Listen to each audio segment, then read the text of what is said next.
Thanks for joining us. You're watching Notepad. I'm your host, Ibrahim Sani. Now, if you're into digital payments and trying to understand a bit better about how this can boost your business and also perhaps trying to think about data security, this would be the kind of interviews that you want to stick on and watch, because joining me in the studio is Joshua Smith, the founder and the CEO of Tekkis. So Joshua, let's go with the first step on what Tekkis is all about. Tekkis is a digital payment and identity verification platform. What we're building is Southeast Asia's first, basically. And what we want to do here is help people onboard verified customers and ensure that payments is really collected by real people.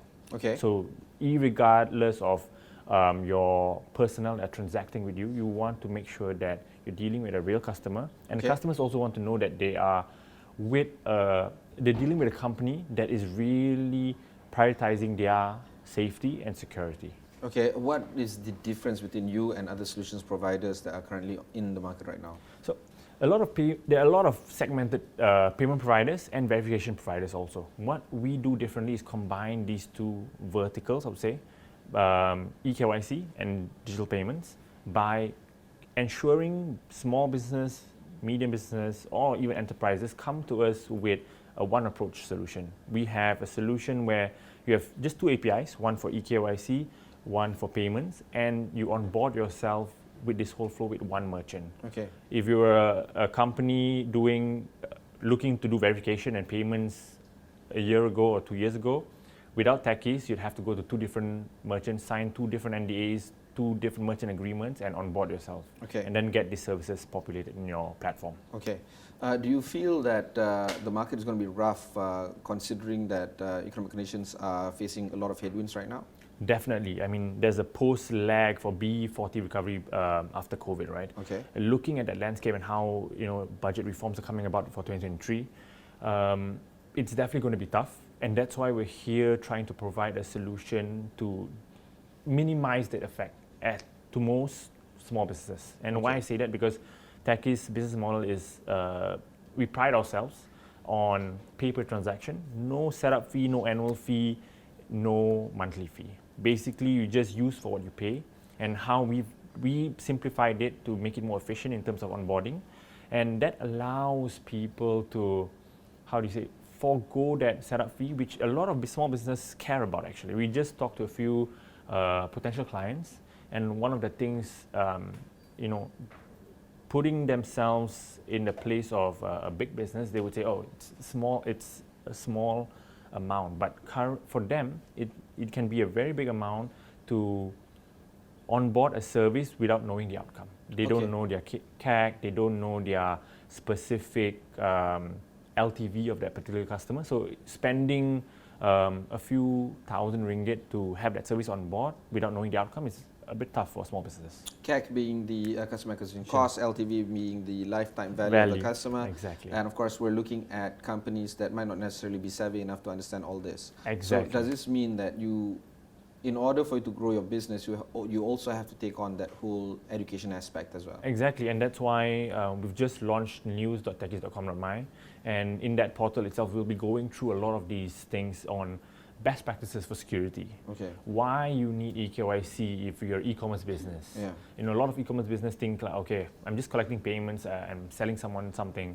but are you delivering the item to the actual person, or are you sending it to an identity stolen, a theft basically, right? Okay.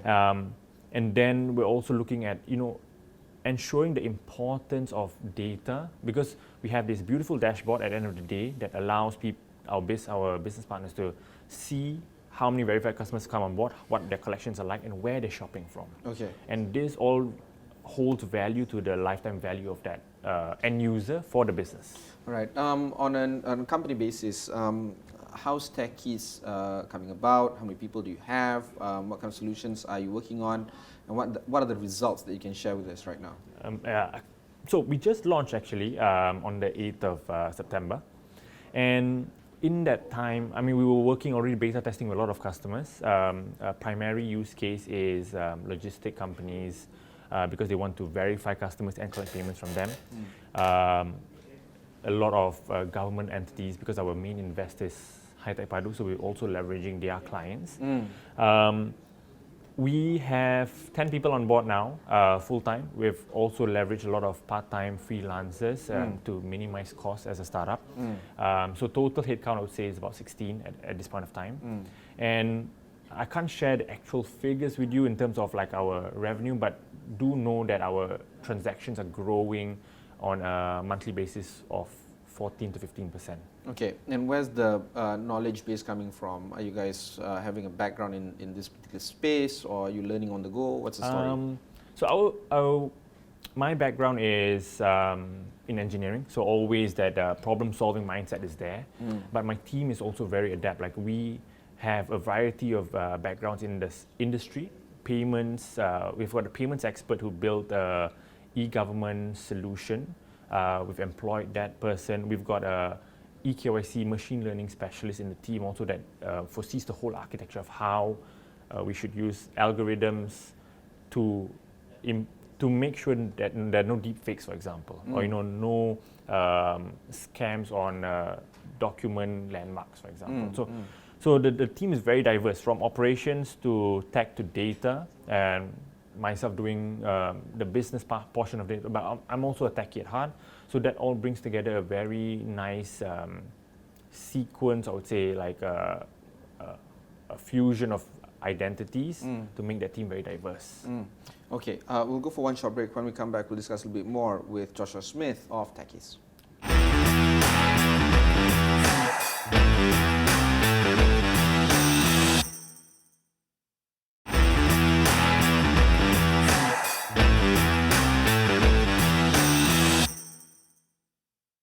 Thanks for staying on with us. I have with me Joshua Smith of Tekkis. Let's talk a little bit more about the importance of the ability for companies to learn more and try to grow their business with better data security. We've heard data security, so we've seen reports of data security breaches again and again. Exactly. Perhaps that's the one point that many businesses or SMEs in Malaysia might not necessarily have the, number one, know-how to do it, but number two, the resources to enable them to be more secured online. Do you feel that these are the two items that you really need to solve to help your clients grow further? Correct. Education is one, but on the other aspect of things, like it's also the viability, financial viability, right? Like I said before, like you can't expect a business to, if for example, taking a customer that has a lifetime value for a business of 20 ringgit, you can't expect that business to pay 5 ringgit to onboard that customer. Yeah. Right? That's a good 20% of that lifetime value, right? So in that way, Tekkis is trying to bridge that gap, allowing very seamless onboarding, making sure data is secure. We employ a few features. I won't say our platform is 100% secure. No platform ever is, right? There was a big payment gateway everyone knows, it was in the news, right? There was a breach there. So it's not 100% secure, but we're employing methods to really make it secure day on day. So what we do is we do hashing, we do encryption, we do role access limitation. Okay. Also do deletion requests. So businesses and customers can actually request from Tekkis to delete their data if it's not auditable, after 7 days. So we're happy to even do that on that level. But we also we work with cloud computing providers that have multi-region, multi-zone kind of deployment schedules. So we don't have all the data sitting in one place. Yeah. So in that sense, we already employ a lot of techniques to enable data security be at its utmost forefront, I would say. Yeah. But education is still key, like you said, right? We need to really emphasize that not only FIs need eKYC and then do payments after. It needs to be educated at every platform in the future, and that's what we foresee, right, with Tekkis. By 2025, 2030, not only FIs will need to do eKYC, you will not be going anywhere to do your thumbprint and submitting your IC. Everything will be done online via link, ekyc.tekkis.com.my, for example, and then you verify yourself, make sure you are you, prove that you own that identity card or you have that IC number, and then go about your business. It's very important for any other business. Now, like I said earlier, there are a lot of providers in this space. and you were talking about how you set yourself up apart from these guys. But they've been around for far longer. Of course. Do you feel that you're behind the curve in terms of trying to get the best solutions out there for your customers? How do you intend to close that gap with existing or incumbent players right now? That's the beauty of a startup, right? Like we've seen startups like Uber, Grab come into the space, and they've delivered solutions that the taxi chain never thought of doing. You know, and that's what we pride ourselves on. We are very agile, small team. Vibrant team, and we are on that verge of thinking out of the box. So we're always looking for new solutions, not only to build ourselves, but also maybe partner with people. So if you're a business and you're looking at doing something in this space, and you want the help of eKYC and payments, and you have a data analytics platform, for example, we were happy to work with you to bridge about that gap. And I think I wouldn't say we're behind the curve, but we're just playing slight catch up to some of the big boys out there. And the fact that we can combine these two verticals, eKYC and payments, is already one step ahead of them, even though we're some steps ahead in the other space. Okay. You were talking about High-Tech Padu being your biggest investor prior to the break just now. Let's talk a little bit more about the relationship between High-Tech Padu and tekkis. Yeah, so they're a major investor, and what happened was the bridge of that idea came about when also I saw a lot of gaps in High-Tech Padu and their existing clients. Yeah. And that's where we saw the ability to put two and two together and say that most clients in the future will need eKYC and payments. Okay. And that stemmed tekkis' idea initially, and that's why they're on board as our main investor. They really believe in tekkis, and a lot of their clients now are on board with us. So let's talk about the clients that are onboarding with you guys. First of all, do you feel that this is kind of a sweetheart deal? They being an investor, they funnel their existing clients over to you guys. Number two, is it sustainable to grow your own business outright? Definitely not sustainable. It's just to give us a kickstart. We definitely want to go on to do our own business, we say. Even Series A, we're looking at a lot of institutional investors, VCs, angel investors, is to expand our reach, right? Like, we don't want to be reliant on High-Tech Padu. And of course, High-Tech Padu can give us, to some extent, the leverage, but that, I would say, it's the kickstart and the baseline. Once that's over the board, I would say we're happy to have them as our main investor, but you need to grow with the community. Our main market is the SMEs, where High-Tech Padu is not there yet, right? We want to really grow with the community, the SMEs, the small business owners, to really derive solutions for them to take on board and offer that instrumental value that they can change their business landscape with tekkis. Okay.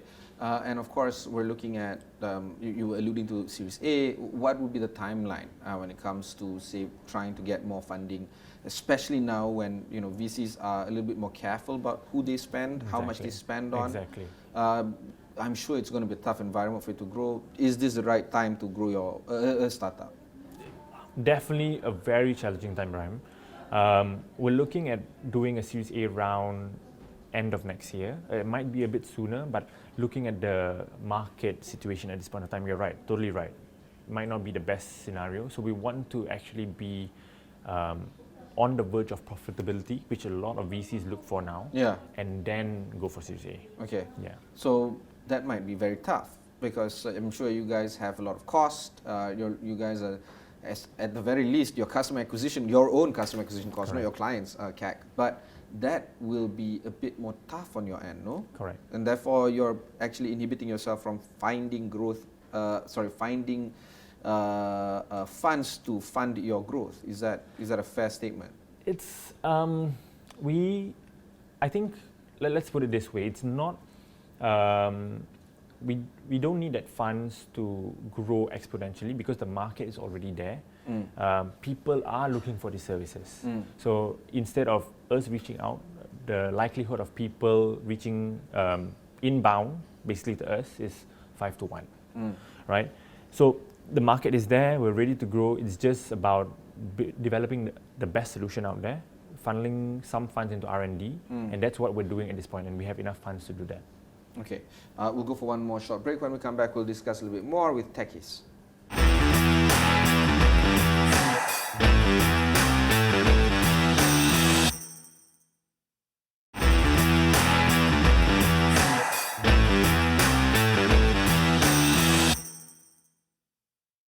Thanks for staying on with us. I have with me Joshua Smith of Tekkis. Joshua, taking the conversation outside of Tekkis, do you feel that the environment that we're facing towards the end of the year is facing some interesting changes? We've talked about how the economic headwinds might be tough. What will be some of the trends and some of the items that you see is important for us to think about when it comes to 2023? Digital marketplace adoption is going to be sky high. Everybody will be looking to expand their business and increase their viewage across multiple segments, right? Okay. So the main guys, Lazada, Shopee, Zalora, will be there definitely, and they will enhance digital e-commerce spend.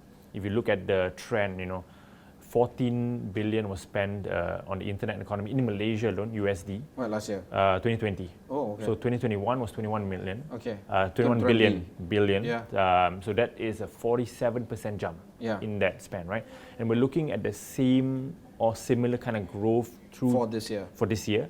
2023 will either taper down or stagnate. Yeah. But that already shows people are adopting the digital technologies and will continue to adopt digital technologies to ensure that their business stay afloat. Yeah. Afloat and grow. Yeah. The landscape will change, but I'll paint the picture for you, right? 2008, the Lehman Brothers crash and the market crash created a downfall of economic turmoil, right? Yeah. And Facebook was born in 2009. Yeah. So that being said, that's a good kind of analogy. Yeah, right. So great companies actually built in a lot of these economic uncertainty. Situations, right? Tough economic conditions. Correct. So people tend to find the best kind of solutions and look for the best kind of solutions to work with in that kind of period. And we're hoping that we can be that gap to a lot of companies that are thinking, oh, maybe we should shut down at this point of time. But no, let's see what we can do with them, increase their customer retention, hopefully increase their data security to ensure that they are collecting payments correctly, on time. So all these things play a part in Tekkis' growth. I'm not hoping for economic downturn, but like if that happens, and especially in Malaysia, we'll be here to try and help you, help businesses solve that.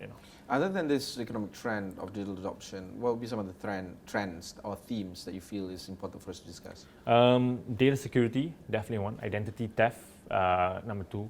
And then number three, I think it's more about education, like you mentioned before, right? A lot of people in Malaysia were lagging behind in terms of like we always import blue-collar workers. White-collar workers, we don't export as much. Yeah. So the forefront of education needs to be changed in Malaysia itself, right? People need to know that what kind of skills that they should be learning now to make them more employable, to make them more valuable in the market. Okay, what about Malaysia being a market in itself? Do you feel that Malaysia is big enough? Say, for instance, techies themselves, do you feel that Malaysia is, plentiful enough for you to work with, or there is a need for you to grow and expand further?